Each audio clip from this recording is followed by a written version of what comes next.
បាទជំរាបសួរពុកម៉ែបងប្អូនទាំងអស់គ្នាបាទថ្ងៃនេះខ្ញុំមានវីដេអូថ្មីបន្តទៀតហើយដើម្បី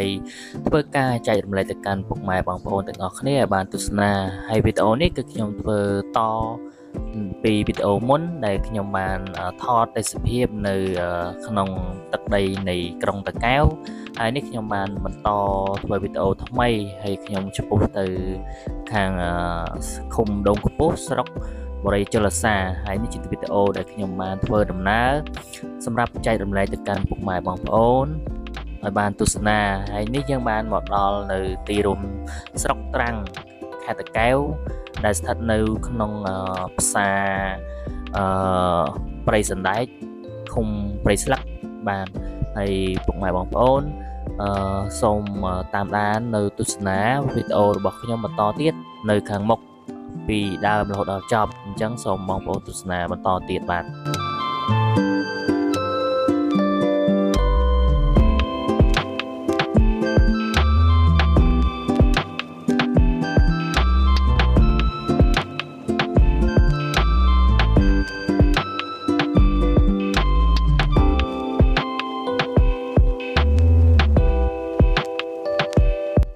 បាទវីដេអូនេះដែរខ្ញុំសង្ឃឹមថាពុកម៉ែបងប្អូនពិតជាបានទស្សនាក៏ដូចជាសូមពុកម៉ែបងប្អូននឹងជួយចុច Subscribe នៅ Channel របស់ខ្ញុំដើម្បីឲ្យខ្ញុំមានកម្លាំងចិត្តដើម្បីធ្វើវីដេអូបន្តទៀតអញ្ចឹងពុកម៉ែបងប្អូនកុំភ្លេចជួយ Like ជួយ Share ឬក៏ជួយ Comment ដើម្បីធ្វើការស្ថាបនានៅវីដេអូរបស់ខ្ញុំហើយខ្ញុំសង្ឃឹមថាពុកម៉ែបងប្អូនមិនភ្លេចទេនៅការ Share ក៏ដូចជាការ Subscribe នៅ Channel របស់ខ្ញុំបាទ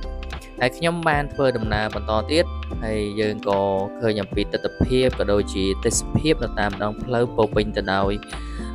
ការធ្វើចរាចរណ៍បាទអញ្ចឹងសូមពុកម៉ែបងប្អូនបន្តការទស្សនាបន្តទៀតបាទ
បាទនេះជាទស្សនភាពដែលខ្ញុំបានធ្វើដំណើរមកដល់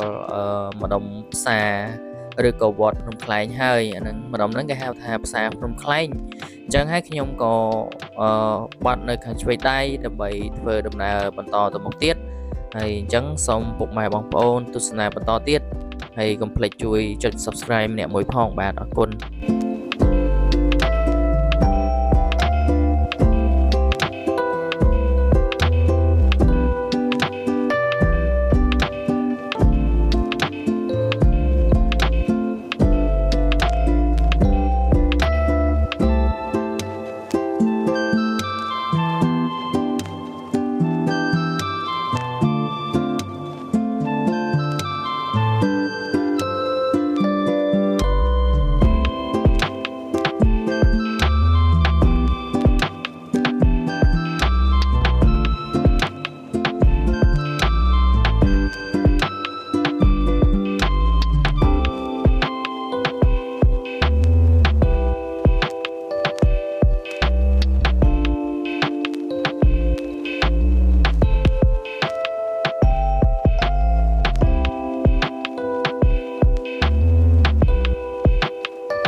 បាទនេះពុកម៉ែបងប្អូនខ្ញុំបានធ្វើដំណើរទៅតាមដងផ្លូវ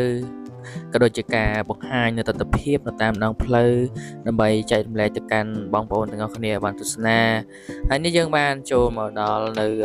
ឃុំដងខ្ពស់ហើយខ្ញុំក៏បានថតនៅទស្សនវិជ្ជានៅផ្សារដងខ្ពស់ហើយយើងឃើញពីទស្សនវិជ្ជាផ្សារដងខ្ពស់មានថាមានការលក់ដូរតិចតួចទេអញ្ចឹងវីដេអូរបស់ខ្ញុំមានតែប៉ុណ្្នឹងទេខ្ញុំសូមអរគុណហើយសូមជម្រាបលាជួបគ្នាវីដេអូបន្តទៀត